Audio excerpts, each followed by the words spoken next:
The sea churned violently that night, as though possessed by some unseen force, whispering its warnings through the howling wind. Waves crashed against the hull of the SS Nautilus with unnatural fury, rattling the steel and sending icy dread into our bones. Our expedition had uncovered a lead, an ancient map hidden beneath the ruins of a Grecian temple, pointing to the coordinates of Atlantis. Legends spoke of doom to those who sought the lost city, yet curiosity and ambition drove us forward.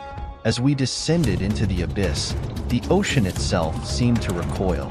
The water thickened, heavy with an inexplicable presence.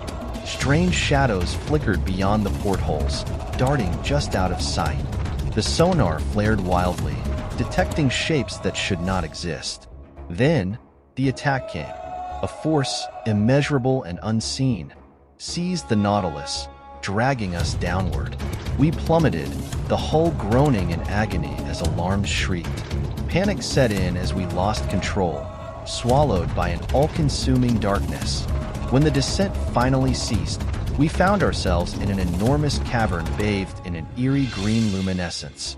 Atlantis stood before us, its spires of obsidian and coral stretching toward the unseen surface. The city was preserved yet impossibly alien, exuding an aura of malevolent sentience.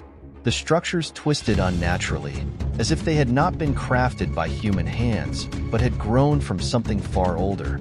Venturing onto the silent streets, we felt it, the crushing weight of unseen eyes watching. Mosaics lined the walls, depicting monstrous, tentacled entities towering over humanoid figures, their faces frozen in silent agony. An inscription, deciphered by Dr. Faulkner, sent shivers through our souls. The sleeper stirs. The price must be paid. Then the voices began. At first, they were distant murmurs, threading through the water like a chorus of lost souls. But soon, they formed words. They whispered our names, their tones shifting between mournful pleas and mocking laughter. Jensen, our engineer, suddenly froze, his eyes wide and unseeing. His mouth gaped in a silent scream before a horrifying shriek erupted from deep within him. His body convulsed, bending in ways that defied anatomy. Then, without warning, he was yanked into the abyss by unseen hands, his screams cut short by the smothering dark. The city groaned, its structures quivering as fissures formed. Black tendrils slithered from the cracks, hungrily reaching for us. We ran, but the pathways twisted, shifting underfoot, closing in as if Atlantis itself sought to consume us. The whispers grew into malevolent laughter, surrounding us from all sides.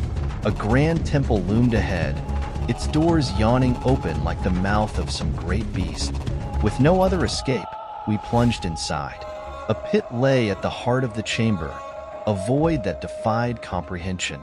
The darkness within it pulsed, alive with movement. And then, it opened. A single, monstrous eye, larger than any creature that had ever walked the earth. It saw us. It knew us. Faulkner crumpled, his mind shattered. One by one, my team was seized by invisible forces, their bodies dragged screaming into the abyss. I turned, heart pounding, and fled. The walls closed in, shadows slithered from every crevice. Somehow, I reached the Nautilus, sealing the hatch as the whispers coiled around me like unseen fingers. The ascent was agonizingly slow.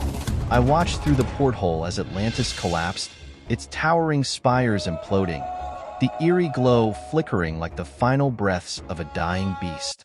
And then, the whisper came, soft, insidious, crawling beneath my skin.